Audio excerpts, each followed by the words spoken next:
প্রথমে আমাকে কিসলেট K11 এই স্মার্ট ওয়াচটি কানেক্ট করার জন্য আমাকে চার্জ দিতে হবে স্মার্ট ওয়াচটি। তারপর গুগল প্লে স্টোর থেকে একটা অ্যাপস ইনস্টল দিতে হবে। এই অ্যাপসের নাম হচ্ছে গ্লোরি ফিট। তো এই অ্যাপসটি ইনস্টল হওয়ার পর আমি ওপেনে ক্লিক করব। ওপেনে ক্লিক করার পর এগ্রি দিয়ে দিব।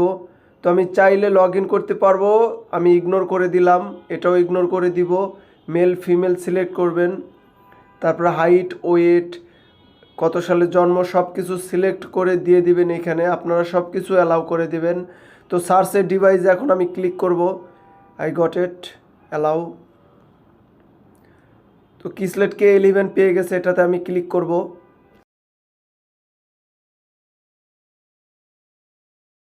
তো ডিভাইসটা আমার পেয়ে গেছে অলরেডি।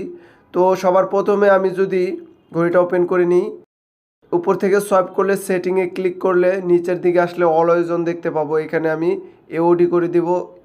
এখন আমার অলওয়েজ অন থাকবে স্মার্ট ওয়াচটি। তো সবার প্রথমে যদি আমি ওয়াচ ফেসে ক্লিক করি, তো মাই ডায়াল, কাস্টম ডায়াল, এখানে কাস্টম ডায়াল ক্লিক করলে আপনি নিজের ছবি স্মার্ট ওয়াচে ইউজ করতে পারবেন। তারপরে এই যে এরকম আসবে, এখানে ক্লিক করলে আপনাকে অপশন দিবে সিলেক্ট পিকচার। তো আমি সিলেক্ট পিকচারে ক্লিক করলে আমার নিজের ছবি ইউজ করতে পারবো এই স্মার্ট ওয়াচটিতে। অনেকে এই অপশনটা হয়তো জানে না।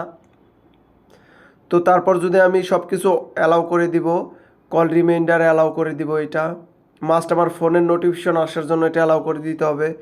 তারপরে SMS রিমাইন্ডার, আপনার ফোনে কেউ SMS দিলে আপনার স্মার্ট ওয়াচে আসবে। বিশেষ করে অ্যাপ রিমাইন্ডার এটা অ্যালাউ করে দিতে হবে। তো আমি গ্লোরিফিট অ্যাপসটা অ্যালাউ করে দিব।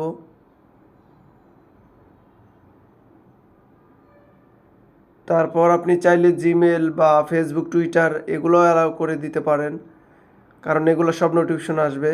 তারপর আপনার স্মার্ট ওয়াচে যদি টাইম ঠিক না থাকে, এখন 19টা 33 হয়ে আছে, আপনি চাইলে 12 আওয়ার্স করে 7টা 33 হয়ে যাবে।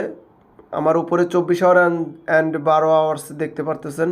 তো এই ছিল কানেকশন, আমার একদম বেসিক কানেকশন আমি আপনাদেরকে দেখিয়ে দিলাম। তাছাড়া আপনার স্মার্ট ওয়াচে কোনো প্রবলেম, যে কোনো প্রবলেম হোক না কেন আমাদেরকে নক করতে পারেন, আমরা তা সলভ করে দিব।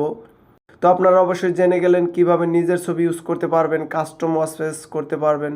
তো সবাই ভালো থাকবেন, সুস্থ থাকবেন, আল্লাহ হাফিজ।